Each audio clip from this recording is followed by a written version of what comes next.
ఓం శాంతి. నమస్తే. ETV live ఆధ్యాత్మిక channel మానస కార్యక్రమానికి స్వాగతం. మనలో చాలామంది కూడా ఎంతో ఆధ్యాత్మిక చింతన కలిగినటువంటి వాళ్ళు ఉన్నారు. ఈ కాలంలో చూసినట్లయితే స్పిరిచువాలిటీ మీద, స్పిరిచువల్ ఆర్గనైజేషన్స్కి వెళ్ళేటువంటి వాళ్ళ సంఖ్య కూడా పెరిగింది. వృద్ధులే కాదు, పెద్దవాళ్లే కాకుండా యూత్ కూడా చాలామంది, యంగ్ పిల్లలు చాలామంది స్పిరిచువాలిటీ వైపు ఇంట్రెస్ట్ చూపిస్తున్నారు. అండ్ పేరెంట్స్ కూడా ఏదో ఒక స్పిరిచువల్ ఆర్గనైజేషన్కి పిల్లల్ని పంపించాలి, లేదంటే వీళ్ళకి రకరకాలుగా మైండ్ అటు ఇటు డైవర్ట్ అయిపోతుందని పేరెంట్స్ కూడా వాళ్ళని చాలా ఇంట్రెస్ట్గా తీసుకెళ్తున్నారు. అంటే కొన్ని చోట్ల మనం చూసినట్లయితే కొన్ని స్కూల్స్లో కూడా కంపల్సరీగా మెడిటేషన్, యోగా ఇలాంటివి కంపల్సరీగా వాళ్ళకి చెప్పడము, అండ్ కొన్ని స్కూల్స్కి అయితే కంపల్సరీగా భగవద్గీత శ్లోకాస్ నేర్పించడము, ఇలాంటివన్నీ చేస్తూ ఉన్నారు, which is a very good thing. భారతదేశం యొక్క గ్రేట్నెస్, గొప్పతనం ఉండిందే ఆధ్యాత్మికత వల్ల, స్పిరిచువాలిటీ వల్ల.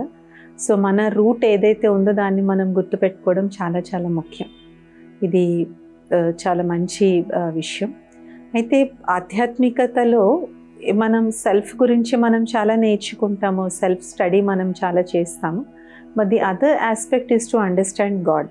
భగవంతుని అర్థం చేసుకోవడం, భగవంతుడి యొక్క తత్వాన్ని, భగవంతుడి యొక్క ఉనికిని అండర్స్టాండ్ చేసుకోవడం కూడా ఆధ్యాత్మికతలో ఒక చాలా ఇంపార్టెంట్ ఆస్పెక్ట్. ఎందుకంటే ఆధ్యాత్మికతలో మనం పరమాత్మతో మనం కనెక్షన్ పెట్టుకుంటాం. కనెక్షన్ అంటే రెండు ఉండాలి కదా, రెండింటిని జోడించేదే కనెక్షన్. సో రెండు, ఒకటి self, the other is God, right?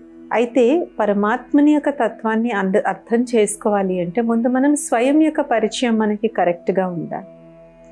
ఎందుకంటే స్వయం యొక్క పరిచయం మనకు కరెక్ట్గా లేనంత వరకు భగవంతుడి గురించి ఒక్కొక్కరికి ఒక్కొక్క ఊహాగానాలు అనేటువంటివి ఉంటాయి, ఒక్కొక్కరు ఒక్కొక్కలాగా అనుకుంటారు. అందుకే ఒక సామెత ఉంటుంది, మనిషికి ఒక మతము అని. మనిషికి ఒక మతము అంటే రియల్గా అని కాదు, అంటే మనిషికి ఒక్కొక్కరికి ఒక్కొక్క రకమైనటువంటి అభిప్రాయం ఉంది అని. ఎందుకు అలా వస్తుంది అంటే స్వయం యొక్క పరిచయం సరిగ్గా లేని కారణంగా. ఎప్పుడైతే స్వయాన్ని దేహం అనుకున్నంత వరకు మనం నడుస్తూ ఉంటామో, ఒక్కొక్కరు వాళ్ళకి అనుగుణంగా భగవంతుడి యొక్క ఉనికిని వాళ్ళు ఏర్పరచుకుంటూ ఉంటారు. దాని మూలన ఏమవుతుంది, there are so many other conflicting ideas. అంటే భగవంతుడి యొక్క ఉనికి గురించి ఇన్ని రకాల భిన్నమైనటువంటి అభిప్రాయాలు వచ్చాయి. ఇది అభిప్రాయం వరకు ఉంటే పర్వాలేదు, అది ఇప్పుడు యుద్ధాల వరకు కూడా దారితీస్తుంది, ప్రాబ్లమ్స్ని దారితీస్తుంది, దేశాలకి మధ్య శత్రుత్వానికి దారితీస్తుంది. ఎన్నో సంవత్సరాలైనా సరే యుద్ధాలు అనేటువంటివి ఆగటమే లేదు, అలా జరుగుతూనే ఉన్నాయి. సో పరమాత్మని యొక్క ఉనికిని మనం అర్థం చేసుకోవడానికి ముందు స్వయం యొక్క ఉనికిని మనం అర్థం చేసుకోవాలి. మనసాలో మనం చాలాసార్లు తెలుసుకున్నాము ఏంటి అంటే, ఎంతవరకు మనం ఈ దేహం అనేటువంటిది భావనలో ఉన్నంత వరకు మనకి భగవంతుడి గురించి మనకి సరిగ్గా అర్థం కాదు.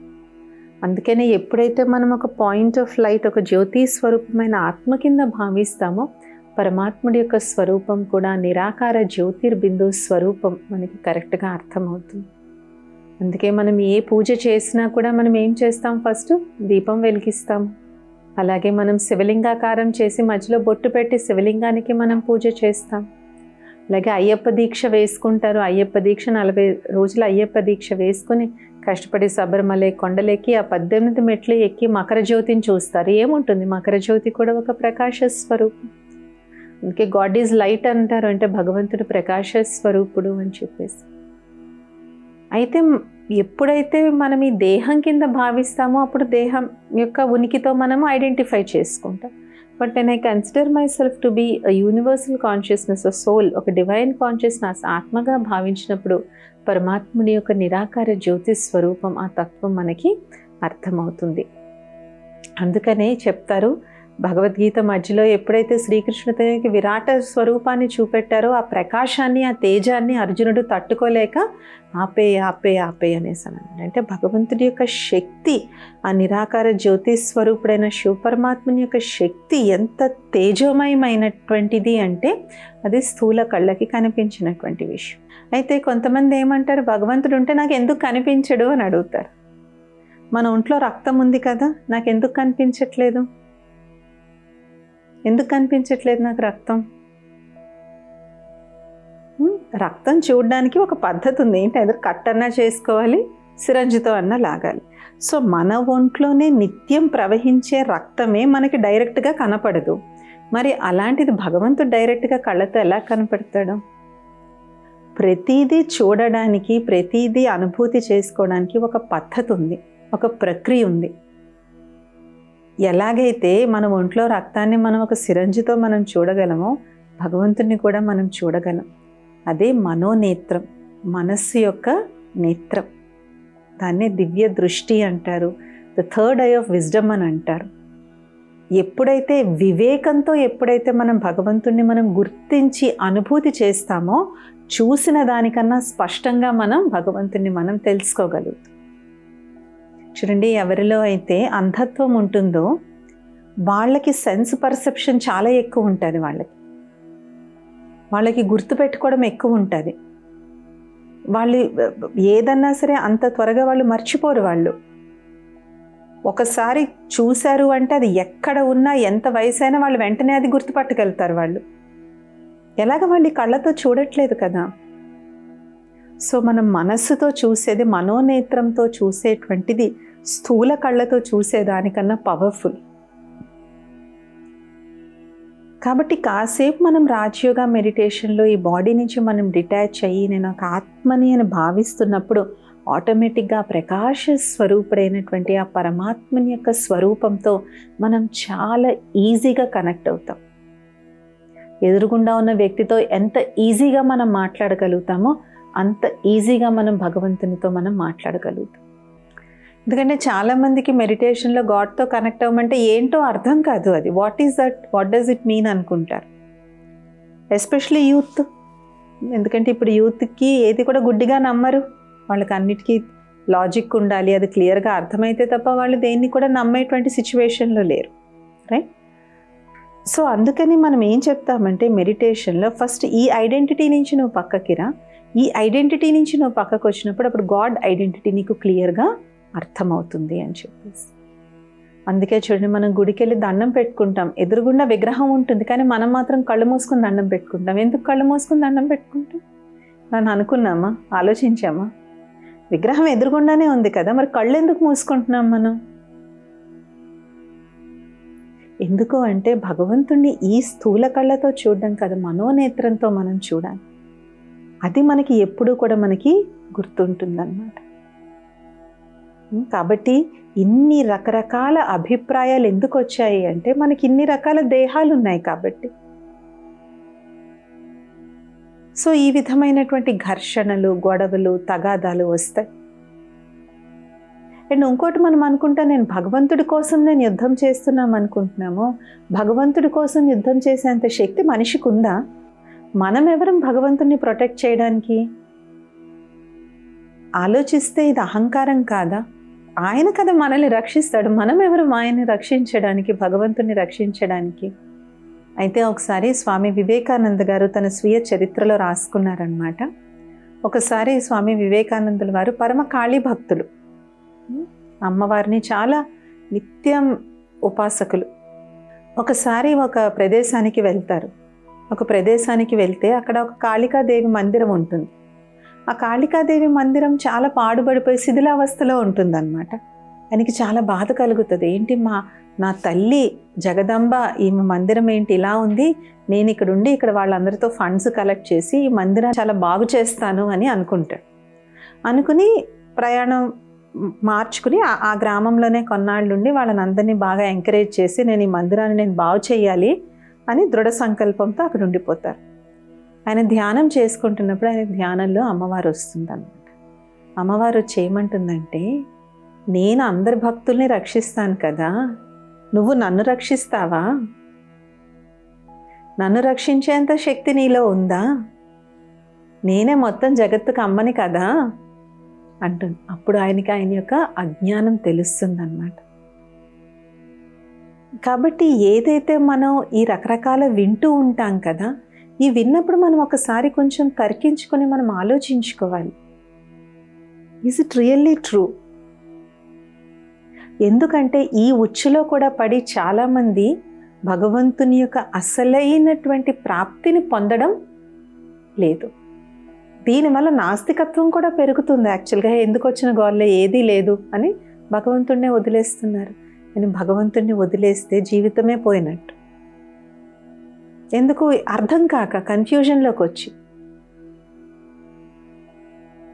గాడ్ ఈజ్ ద సుప్రీం, సర్వశక్తివంతుడు. అండ్ ఆయనకు ఒక ప్లాన్ ఉంది. ఆ ప్లాన్ ప్రకారం ఈ ప్రపంచం నడుస్తుంది. మన పని ఏంటి? పుణ్యకర్మలు, శ్రేష్ఠ కర్మలు చేసి వచ్చే జన్మలకి పుణ్యం సంపాదించుకోవడమే మనం చేయగలిగినటువంటి పని. కాబట్టి ఎవరన్నా మనకి ఇలాంటివి చెప్తూ ఉన్నప్పుడు మనం వివేకవంతులం కాబట్టి మనం ఒకసారి ఆలోచించాలి. కాబట్టి ఈ విధంగా భగవంతుని పేరు మీద జరుగుతున్నటువంటి అనేక రకాలైనటువంటి చెడు అవ్వచ్చు, దురాగతాలు అవ్వచ్చు, ఏమన్నా కావచ్చు. ఇంకొక రకమైనటువంటి ధోరణి ఏముంటుందంటే, మరి ఇవన్నీ భగవంతుడు ఎందుకు ఆపడు అని కూడా అనుకుంటారు. తప్పైతే ఆయన ఆపాలి కదా అని చెప్పేసి. చూడండి, భగవంతుడు బుద్ధివంతులకే బుద్ధివంతుడు, వివేకవంతులకే వివేకవంతుడు. మనం మళ్ళీ మహాభారతంకి వెళ్ళిపోయినట్లయితే శ్రీకృష్ణుడు ఎంత ప్రయత్నించాడు పాండవులకి కౌరవులకి యుద్ధం జరగకూడదని. చాలా ప్రయత్నించాడు. తను స్వయం రాయబారిగా వెళ్ళాడు.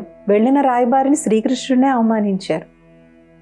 క్లియర్గా చెప్పాడు, ఈ యుద్ధం జరిగితే కురువంశం కంపల్సరీగా నాశనం అయిపోతుంది, కురువంశం అనేటువంటిది నామరూపాలు లేకుండా అయిపోతుందని క్లియర్గా చెప్పాడు. అయినా యుద్ధం ఆగిందా? అది ఇప్పటి సమయానికి గుర్తుగానే ద్వాపర యుగంలో ఆ మహాన్ పురుషులు, ఆ ఋషులు, మునులు కలియుగంలో మనిషి ఎలా ఉండబోతున్నాడు అన్నది వాళ్ళ దివ్య దృష్టితో చూసి అప్పుడే రాసేశారు మహాభారతంలో. ఏ తల్లిదండ్రి కూడా పిల్లలు కొట్టుకోవాలనుకోరు. మరి భగవంతుడి మొత్తం సృష్టికే తల్లిదండ్రి, ఆయనకు ఉంటుందా నా పిల్లలు కొట్టుకోవాలని? బట్ అయినా నేను కొట్టుకుంటాను అంటే అదే కర్మ philosophy. So God philosophy and కర్మ ఫిలాసఫీ రెండు అర్థమైనప్పుడే మనకి ప్రపంచం అర్థం అవుతుంది. భగవంతుణ్ణి అర్థం చేసుకోవాలి, కర్మని అర్థం చేసుకోవాలి. ఈ రెండు అర్థమైతేనే మనకి ప్రపంచంలో ఏం జరుగుతుందో మనకి కొంచెం సెన్స్ అవుతుంది. లేదంటే భగవంతుడినన్నా బ్లేమ్ చేస్తాం, లేదంటే అన్నీ వదిలేసుకుని పారిపోతాం.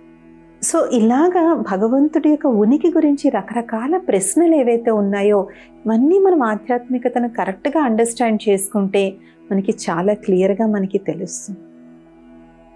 అలాగే చాలామంది అనుకుంటారు, సనాతన ధర్మంలో ఇంతమందిని ఎందుకు పూజిస్తారు, ఇంతమందిని ఎందుకు కొలుస్తారు అని చెప్పేసి. ఒక రాముణ్ణి తీసుకున్నా, ఒక కృష్ణుణ్ణి తీసుకున్నా, ఒక గణేశుణ్ణి తీసుకున్నా, ఒక హనుమంతుడిని తీసుకున్నా. ఒకసారి ఈ మధ్యన ఎక్కడో ఒక చిన్న వీడియో క్లిప్ చూడడం జరిగిందనమాట. ఒక ఇంటర్వ్యూ చేస్తున్న వ్యక్తి ఒక మహాత్ముడిని ఆమె అడుగుతున్నారు, మనకి ఇంతమంది దేవుళ్ళు ఉన్నారు కదా, వీళ్ళందరిలో గొప్ప ఎవరు అనేసి. ఏమన్నా కాంపిటీషనా, ఏమన్నా కాంటెస్టా? రాముడు గొప్ప, కృష్ణుడు గొప్ప, హనుమంతుడు గొప్ప, గణేశుడు గొప్ప? అసలు ప్రశ్నే తలెత్తకూడదు. ప్రతి దేవతామూర్తి పరమాత్మని ఒక్కొక్క దివ్య గుణానికి స్వరూపం. గణేశుడు అంటే దివ్య బుద్ధి కలిగినటువంటి వాడు. హనుమంతుడు అంటే మహావీరుడు, మహాన్ భక్తుడు. తన హృదయంలో శ్రీరామచంద్రుడు, సీతాదేవి తప్ప ఎవ్వరూ కూడా లేనటువంటి భక్త శిరోమణి. శ్రీరామచంద్రుడు అంటే మర్యాదా పురుషోత్తముడు, ఉన్నతాతి ఉన్నతమైనటువంటి పురుషుడు. అలాగే శ్రీకృష్ణుడు ఉన్నాడంటే సర్వగుణ సంపన్నుడు, మొట్టమొదటి ప్రపంచానికి మొట్టమొదటి ప్రిన్స్. అలాగే కాళీ అమ్మ అంటే ఎవరైతే సర్వ వికారాలపై 5 వికారాలు అనేటువంటి రాక్షసుల తలల్ని ఎవరైతే ఖండించిందో ఆమె జగదంబ, జగత్తుకే అంబ, జగత్తుకే తల్లి. కాళీ అంటే వికారాలపై, కాళ్ళ దగ్గర ఏం చూపిస్తారు? మహిషాసురుని చూపిస్తారు. మహిషాసురుడు అంటే మనలో ఉన్నటువంటి రాక్షసత్వం. ఆ రాక్షసత్వాన్ని ఎలాగా కాళ్ళ కింద తొక్కి పెట్టినటువంటి దివ్య స్వరూపం కాళికామూర్తి స్వరూపం. కాబట్టి సనాతన ధర్మంలో ప్రతి దివ్య గుణానికి ఒక్కొక్క ప్రతీకగా ఒక్కొక్క దేవతామూర్తిని 33 కోట్ల మంది దేవతల్ని చూపెట్టడం జరిగింది. సో రోజు ఆ క్వశ్చన్ విన్నప్పుడు, ఆ ఇంటర్వ్యూ చేసి ఆ అమ్మాయి అలా అడుగుతున్నప్పుడు అనిపించింది అనమాట, ఇది చూడండి కాంటెస్ట్ పెడతారు, miss universe contest, miss world, అలాంటిది కాదు ఇది.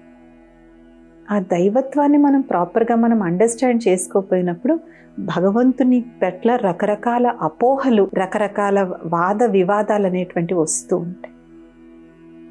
అలాగే కొంతమంది మూఢనమ్మకాలు కూడా భగవంతుడే ప్రేరేపించారు అన్నటువంటి అపవాదు కూడా కొంతమందిలో ఉంటుంది. నో, భగవంతుడు ఎప్పుడూ దేన్ని కూడా గుడ్డిగా నమ్మమని, కానీ మూఢనమ్మకాలు అనేటువంటివి భగవంతుడు పెట్టినటువంటివి కావు. ఎవరికో ఒకటి చేయడం వల్ల మంచి జరుగుతుంది, అది 10 మందికి తెలుస్తుంది, అందరూ అది ఫాలో అవ్వడం స్టార్ట్ చేస్తారు. అలాగ తరతరాలుగా వచ్చినటువంటి ఆచారాలు తప్ప కొన్నిటి వల్ల మంచి జరుగుతుంది, కానీ మోస్ట్ ఆఫ్ దెమ్ వల్ల హాని జరుగుతుంది. దానికి మనం భగవంతుడిని ఎందుకు బ్లేమ్ చేయడం? వాళ్ళు చెప్పినంత మాత్రాన మనం ఆచరించాలా? మనకు ఒక వివేకం అనేటువంటిది మనకి ఉంది కదా. మన వివేకం అనేటువంటిది మనకు ఉంది కాబట్టి మన వివేకంతో మనం ఆలోచించుకుని ఇది నిజంగా ఇది రైటా రాంగా, ఓకే ఎవరికో ఏదో మంచి జరుగుండొచ్చు, బట్ ఇది నేను ఆచరించదగిందా అని మనం ఒకసారి మనం ఆలోచించుకోవాలి. అంతే తప్ప సమాజంలో ఇన్ని మూఢనమ్మకాలు జరుగుతున్నాయి కాబట్టి అసలు భగవంతుడే లేడు అంటే అదేమి వాదన? భగవంతుడు అనేటువంటి వాడు ఒక ఉన్నతాతి ఉన్నతమైనటువంటి శక్తి, ఈ సృష్టికి రచయిత, సర్వగుణాలు సర్వశక్తులలో ఆయన సాగరుడు. మనము ఆయనకి నచ్చిన డెఫినేషన్స్ మనం ఇచ్చుకున్నాం. చచ్చిపోయిన వాళ్ళని బతికిస్తాడని. చచ్చిపోయిన వాళ్ళని బతికిస్తే ఈ ప్రపంచం యొక్క జనన మరణ చక్రం అనేటువంటి the basic law of this యూనివర్స్తో భగవంతుడు ఎప్పుడూ కూడా చెడుగుడలాడరు. జననం మరణం జరుగుతూనే ఉంటాయి. ఇది ఈ ప్రపంచం యొక్క మూల సిద్ధాంతం. అది సృష్టించిందే ఆయన ఎందుకు చేస్తారు? రైట్. సో గాడ్ని మనం కరెక్ట్గా అండర్స్టాండ్ చేసుకోవడానికి కూడా చాలా డీప్ థింకింగ్ అవసరం. బయట జరుగుతున్న అన్యాయాలు, బయట జరుగుతున్న విషయాలు చూసి సింపుల్గా గాడ్ని బ్లేమ్ చేయడమో, భగవంతుడిని బ్లేమ్ చేయడమో, భగవంతుడిని నిందించడమో, లేదంటే ఏం చేస్తున్నాడని ఇలాంటి ప్రశ్నలు, ఇంకా ఫైనల్గా పోయి భగవంతుడే లేడు అనడమో, ఇవన్నీ చేసే ముందు అసలు నాకు నిజంగా భగవంతుడు అర్థమయ్యాడా, నేను అలా అర్థం చేసుకోవడానికి ఒక రియల్ ప్రయత్నం నేను ఏమన్నా చేశానా, అంతే తప్ప వాళ్ళు చెప్పింది వీళ్ళు చెప్పింది విని ఒక అపోహను నేను క్రియేట్ చేసుకున్నానా అనేది కూడా మనం ఒకసారి మన వివేకంతో ఆలోచించాలి. అదే కదా అంటారు, ఎప్పుడన్నా ఒక గొడవ తీర్చాలి అంటే ఇద్దరి వైపు వాదనలు వినాలి. అందుకే జడ్జి గారు ఏం చేస్తారు కోర్టులో, ఎంత హత్య చేసి దొరికిపోయిన వ్యక్తికైనా డిఫెన్స్ లాయర్ని ఇస్తారు. ముద్దాయి తరపు ఒక న్యాయవాది ఉంటారు, అలాగే విక్టిమ్ తరపు ఒక న్యాయవాది కూడా ఉంటారు, ప్రాసిక్యూటర్ ఉంటారు, డిఫెన్స్ వాళ్ళు ఉంటారు. ఇద్దరి తీర్పు విన్న తర్వాతే జడ్జి గారు నిర్ణయం ఇవ్వడం జరుగుతుంది. అలాగే మనము చెడు వింటున్నాము, కానీ ఇంతమంది మరి భగవంతుడిని ఎందుకు ఆరాధిస్తున్నారు, ఇంతమంది ఎందుకు భగవంతుడిని పూజిస్తున్నారు, ఇంతమంది ఎందుకు భగవంతునికి తమ జీవితాన్ని అర్పణ చేస్తున్నారు అనేటువంటిది కూడా మనం ఒకసారి సూక్ష్మ దృష్టితో ఆలోచించాల్సినటువంటి అవసరం చాలా ఉంది. ఎందుకు ఉంది అంటే, లేదంటే వచ్చే తరాల వాళ్ళు ఇంకా మానేస్తారు. రాబోయే తరాల్లో ఈ మాత్రం మన యొక్క భారతదేశం యొక్క ఆధ్యాత్మిక ఔన్నత్యం ఏదైతే ఉందో ఇది ఇంకా తగ్గిపోతుంది. ఇప్పటికే చాలా మటుకు తగ్గిపోయింది. కొంతమంది అర్థం కాక మతాల మీద మతాలు, ధర్మాల మీద ధర్మాలు మారుతూ ఉంటారు. బట్ అలా మారడం వల్ల ఏం అచీవ్ చేసుకుంటారు? కాబట్టి ఎప్పుడైనా కూడా స్వయాన్ని అర్థం చేసుకుని తర్వాత భగవంతుణ్ణి అర్థం చేసుకోవడం అనేటువంటిది is a life long practice. ఇది జీవితాంతం చేయవలసినటువంటి సాధన చేయకుండా జస్ట్ మనం ఏదో ఒక టెంపరీ విషయాలతో, ఒక లిమిటెడ్ బిలీఫ్ సిస్టంతో గాడ్ మీద కూడా ఒక లిమిటెడ్ బిలీఫ్ పెట్టుకోవడం కాదు. అలాగే ఎవరన్నా మనకి ఏదన్నా చెప్తూ ఉన్నప్పుడు ప్రతి దానికి, ఈవెన్ భగవంతుడి విషయంలో కూడా మనం తర్కం అప్లై చేయాలి, లాజిక్ మనం అప్లై చేయాలి. గాడ్ అనే ఎందుకంటారు, గాడ్స్ అని ఎందుకనరు, భగవంతుళ్ళు అని ఎందుకనరు, పరమాత్మలు అని ఎందుకనరు? ఇలాగ మనం ఎప్పుడైతే మనం ఒక లాజికల్గా ఆలోచిస్తామో అన్ని ఆన్సర్స్ కూడా మనకి తెలుస్తాయి. సో రాజయోగ సాధనలో మనం ఎంతెంతైతే స్వయం యొక్క అధ్యయనం చేస్తామో పరమాత్మని యొక్క అధ్యయనం కూడా మనం అంతే చేస్తాం. We try to understand him, we try to feel him, experience him. భగవంతుడి యొక్క అనుభూతి, భగవంతుని యొక్క పరిచయం మనం తెలుసుకుని పరమాత్మనిలో ఉన్నటువంటి ఆ సర్వగుణాలను, సర్వశక్తులను అనుభూతి చేసేటువంటి ప్రక్రియే రాజయోగ మెడిటేషన్. అందుకే దీని పేరు రాజయోగ, యోగంలోనే రాజు లాంటిది అని దీనికి పేరు పెట్టడం జరిగిందన్నమాట. దీనివల్ల స్వయం యొక్క ఉనికి అర్థమవుతుంది, పరమాత్మని ఉనికి కూడా మనకి అర్థమవుతుంది. ఇందాక చెప్పినట్టుగా ఇది సాధన యొక్క మార్గం. ఇందులో మనం సాధన చేస్తూ వెళ్ళే కొద్దీ మనకు కొత్త కొత్త విషయాలు తెలుస్తూ ఉంటాయి. ఇది ఇవాల్టి మానస కార్యక్రమం. వచ్చే మానస కార్యక్రమంలో ఇంకొన్ని అంశాలతో కలుద్దాం. ఓం శాంతి, నమస్తే.